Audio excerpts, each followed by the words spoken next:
थंडी असो वा गरमी, अगदी साधं सोपं आज आपण सरबत बनवणार आहोत. कस्टर्ड सरबत बनवण्याची ही सगळ्यात सोपी पद्धत. या पद्धतीने तुम्ही संपूर्ण कुटुंबासाठी अगदी परफेक्ट असं सरबत बनवू शकता, जे तुम्ही खाता-खाता पिऊ शकता. मग चला बनवूया हे सरबत. आज आपण जे सरबत बनवणार आहोत त्यामध्ये विकफिल्ड यांचे हे प्रॉडक्ट मी वापरले आहेत. 2 वेगळ्या फ्लेवरच्या जेली आहे, ऑरेंज आणि स्ट्रॉबेरी. त्याचसोबत कस्टर्ड पावडर आहे, व्हॅनिला आणि बटरस्कॉच आणि बरेचसे प्रॉडक्ट. जर तुम्हाला हवे असेल तर त्यांच्या वेबसाईटला जरूर व्हिजिट करा. सुरुवातीला जेली बनवून घेऊया. तर 2.5 कप पाणी घ्यायचं आहे आणि 500 ml पाणी एका सॅशेसाठी वापरायचं आहे. 2.5 कप पाणी घेतलं आणि ते पाणी गरम होण्यासाठी ठेवायचं. इथे मी विकफिल्ड यांचं स्ट्रॉबेरी फ्लेवरचं हे जेली वापरलं. तुम्ही वेगळ्या फ्लेवरचं जेलीही वापरू शकता आणि आता हे एका भांड्यामध्ये काढून घेऊया. हे जे व्हाईट पाऊच दिसतं हे टेस्ट मेकर आहे. तेही या पावडरमध्येच घालून घ्यायचं. पाणी आणि ही जे प्रीमिक्स आहे या व्यतिरिक्त यामध्ये दुसरं कोणतेही पदार्थ घातले जात नाही. तर हे टेस्ट मेकरही यामध्ये घालून हे व्यवस्थित मिक्स करून घ्यायचं. हे दोन्हीही पदार्थ मिक्स करून घेतले तोवर पाणी देखील चांगलं उकळवून घ्यायचं. कोमट किंवा थंड पाणी अजिबात वापरायचं नाही. पाणी उकळलं आहे, गॅस बंद करायचा आणि हे उकळलेलं पाणी लगेचच या पावडरमध्ये घालायचं आहे. संपूर्ण 500 ml पाणी एका सॅशेसाठी वापरलं जातं. त्यामुळे जर कमी पाणी वापराल तर जेली सॉफ्ट होणार नाही, थोडी हार्ड होईल. लगेचच हे व्यवस्थित मिक्स करून घ्यायचं आहे. यामध्ये जराही क्रिस्टल राहता कामा नये. जेली बनवणं तर अगदी सोपं आहे. जो काही सॅशे आहे त्यामध्ये मेजरमेंट दिलेलं असतं, कसं बनवायचं तेही लिहिलेलं असतं. त्यामुळे यामध्ये पाणी आणि प्रीमिक्स मिक्स केलं की तयार झाली जेली. आता हे मिश्रण तयार झालं आहे, तर एक मोठा डब्बा घ्या किंवा मग पसरट असं भांडं घ्यायचं आणि त्यामध्ये हे मिश्रण घालून घ्यायचं आहे. जेली सेट होण्यासाठी 20 ते 25 मिनिटं रूम टेम्परेचरवर ठेवायचं आणि त्यानंतर मात्र फ्रिजमध्ये ठेवायचं आहे 15 ते 20 मिनिटं, म्हणजे परफेक्ट अशी जेली तयार होईल. तोवर आपण कस्टर्ड बनवून घेऊया. तर विकफिल्ड यांचं बटरस्कॉच फ्लेवर मी कस्टर्ड पावडर वापरली आहे. 2 चमचे म्हणजे 2 टेबलस्पून घेतली आहे कस्टर्ड पावडर आणि यामध्ये अर्धा कप थंड दूध घालून घ्यायचं. 2 टेबलस्पून कस्टर्ड पावडरसाठी अर्धा कप दूध आणि दूध थंडच वापरायचं, गरम किंवा कोमट दूध वापरायचं नाही. त्यानंतर हे व्यवस्थित मिक्स करून घ्यायचं. यामध्ये एकही गुठळी राहता कामा नये.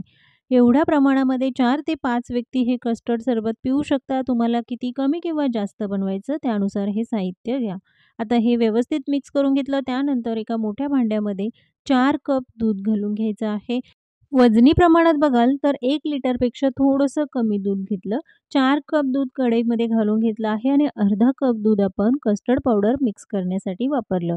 त्यानंतर यामध्ये घालायचे आहे 1/3 कप साखर किंवा हे कस्टर्ड सरबत तुम्हाला किती गोड हवं त्यानुसार साखर कमी जास्त करून घ्या. आता दुधाला चांगलं उकळवून घ्यायचं आहे. गॅस मात्र मध्यम आचेवर ठेवायचा. साखर आणि दूध व्यवस्थित उकळवून घ्यायचं. उकळी आल्यानंतर मात्र आपण जे कस्टर्ड मिक्स करून ठेवलं होतं तेही घालून घ्यायचं आहे. एका हाताने ते सतत हलवत राहा, नाहीतर लगेचच गुठळ्या तयार होतात. ते व्यवस्थित मिक्स होणार नाही. त्यामुळे कस्टर्डचं जे मिश्रण आहे ते सतत हलवत राहायचं आणि त्यानंतर पुन्हा याला एक चांगली उकळी काढून घ्यायची. 5 ते 6 मिनिटं हे चांगलं उकळवून घ्यायचं आहे, म्हणजे कस्टर्ड आणि दूधही व्यवस्थित शिजलं जाईल आणि बॅटरची कन्सिस्टन्सी ही थोडीशी मी पातळच ठेवली, कारण आपण सरबत बनवणार आहोत.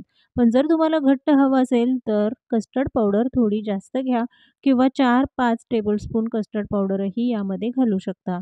सरबत आहे म्हणून थोडंसं पातळसरच हवं, कारण थंड झाल्यावर ते अजून घट्ट होतं. आता यानंतर 7 ते 8 मिनिटं हे चांगलं उकळवून घेतलं, गॅस बंद करायचा आणि थंड होऊ द्यायचं.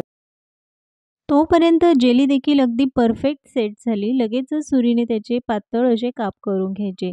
अगदी साधी आणि सोपी पद्धत जेली बनवण्यासाठी विकफिल्डचे हे प्रोडक्ट वापरून तुम्ही काही मिनिटांमध्ये संपूर्ण कुटुंबासाठी मस्त अशी जेली बनवू शकता. तर थोडेसे पातळच काप मी करून घेतले आणि डिमोल्ड केल्यानंतर बघाल तर अगदी परफेक्ट अशी सॉफ्ट आपली ही जेली तयार झाली. बघता क्षणी खावीशी वाटेल आणि मुलं तर अगदीच आवडीने खातील, इतकी सुंदर अशी ही जेली. सॉफ्ट अशी परफेक्ट जेली तयार करण्यासाठी त्यामध्ये पाण्याचं प्रमाण योग्य घाला.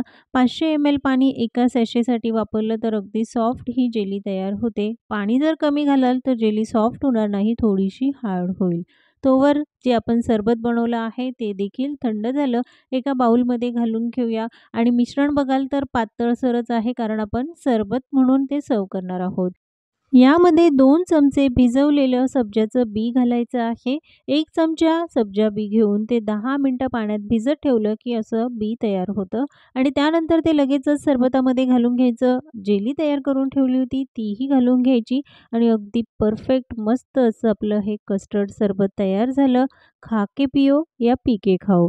एकदम मस्त भन्नाट अशी ही रेसिपी जरूर ट्राय करा. कशी झाली कमेंट्समध्ये सांगायला विसरू नका. पुन्हा भेटूया एका नवीन रेसिपीसोबत.